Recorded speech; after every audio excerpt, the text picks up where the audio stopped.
روزہ ایک ایسی عظیم عبادت ہے کہ اس کے مقابل میں کوئی عبادت نہیں، اس کے مقابل میں کوئی عبادت نہیں ہے۔ اللہ کے یہاں وہ عمل اتنا محبوب ہے، اتنا محبوب ہے کہ حدیث پاک میں اس کو سمجھانے کے لیے کہا گیا روزدار کے منہ کی بو اللہ کے پاس مشک و عنبر سے بھی زیادہ محبوب ہے۔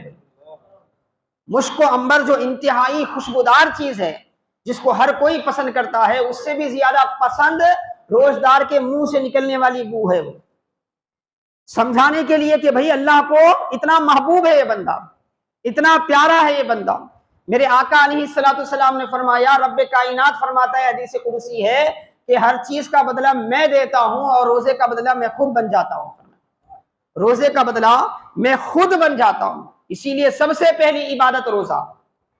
اسی لیے آپ اسلاف کی تاریخ اٹھا کر دیکھیں، ایک صحابی کے بارے میں بھی ایک نہیں ملے گا، ایک اہل بیت کے بارے میں بھی آپ کو یہ نہیں ملے گا، ایک اللہ والے کے بارے میں بھی یہ نہیں ملے گا کہ وہ رمضان میں 4 روزے رکھتے تھے، 5 روزے رکھتے تھے۔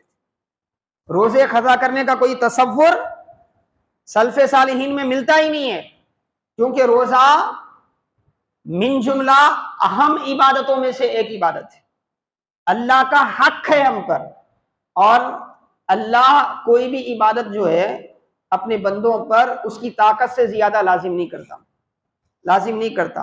اگر ہمارے اندر طاقت ہے تبھی وہ عبادت ہم پر لازم ہوتی ہے۔ جب اللہ نے یہ عبادت ہم پر فرض کی ہے تو اس کا مطلب یہ ہے کہ ہم اس کو کر سکتے ہیں، ہم اس کو ادا کر سکتے ہیں۔ تو پہلی چیز کیا ہے؟ رمضان کا روزہ ہے، اور رمضان کا روزہ ہم نہیں رکھے، بہانے بناتے رہے۔ آپ مجھے خائل کر سکتے ہیں، اپنے دوست کو خائل کر سکتے ہیں، کسی اور کو بول کے کیا ہے خاموش کرا سکتے ہیں، لیکن حقیقت حال سے تو اللہ تعالیٰ واقف ہے۔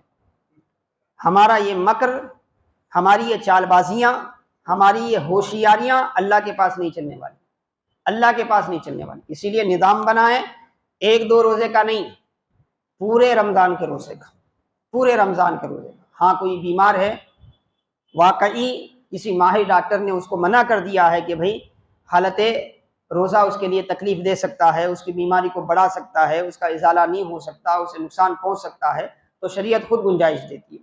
جیسے ایک حاملہ عورت ہے، حالت حمل میں اس کے لیے روزہ نقصان دینے کا قوی اندیشہ ہے، ڈاکٹرز کیا ہے یہ تجویز کرتے ہیں کہ وہ روزہ نہ رکھے، کیونکہ ماں کے پیٹ میں جو ہے بچے کے لیے پانی کی ضرورت پڑتی ہے، اگر پانی کی کمی ہو جائے تو ولادت میں بڑی پیچیدگیاں پیدا ہوتی ہے۔ تو سارے مسائل ہیں، تو شریعت بھی خود گنجائش دیتی ہے، لیکن ہم کھاتے پیتے اچھے خاصے ہیں، سب کچھ ہے، اس کے باوجود ہم کیا ہے حاملہ عورتوں کی طرح روزہ چھوڑ دیں، بوڑھوں کی طرح روزہ چھوڑ دیں، بیماروں کی طرح روزہ چھوڑ دیں، تو یہ اللہ تعالیٰ کو گوارا نہیں ہے، یہ اللہ تعالیٰ کو بالکل گوارا نہیں ہے۔ تو اسی لیے پہلا پلان ہمارا کیا ہے؟ 1-2 روزوں کا نہیں، پورے رمضان کے روزوں کا ہو، پورے رمضان کے روزوں کا۔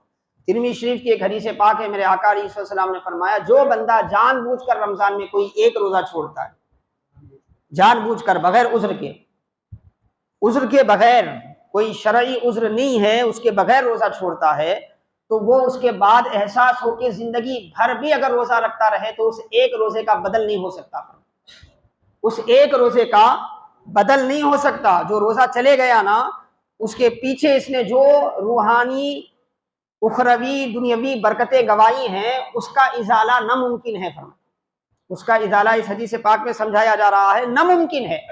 اسی لیے خدارا جو لوگ صحت مند ہیں، جنہیں اللہ پاک نے بیماریوں سے پاک رکھا ہے، اپنے صحت کے شکرانے میں پورے رمضان کے روزے رکھیں۔